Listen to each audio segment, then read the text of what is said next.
Ari gĩikaro-inĩ kĩa mbunge ya Meru, Ngabana wa kaũntĩ ĩno Isaac Mutuma nĩarekereirie ndũmĩrĩri yake ĩgiĩ ũtungata wa kaũntĩ, ĩrĩ ndũmĩrĩri yake ya mbere kuma athurwo ta Ngabana mĩeri 8 mĩhetũku. Mr. Speaker, sir, in my inaugural speech, I committed to lead an administration that is committed to professionalism in public service. Harĩ aruti a wĩra a kaũntĩ ĩno, Mutuma augĩte thirikari yake nĩyandĩkĩte na kũhaicia ngathĩ aruti a wĩra matanyihĩire 400 rũhonge-inĩ rwa ũgima wa mwĩrĩ. My government continues to work on ways to retool, inspire, enhance capacity and realign staff within their skills and competencies.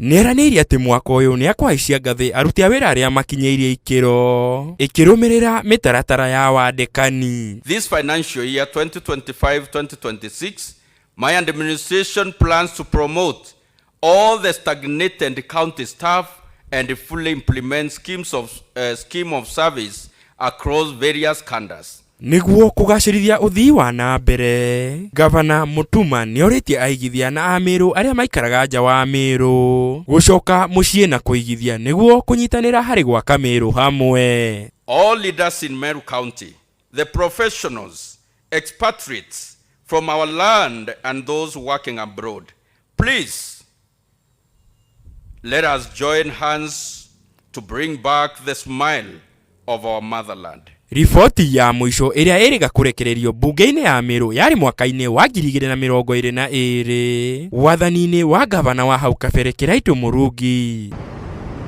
Ngĩribotera Inooro TV, njĩtagwo Francis Garuya.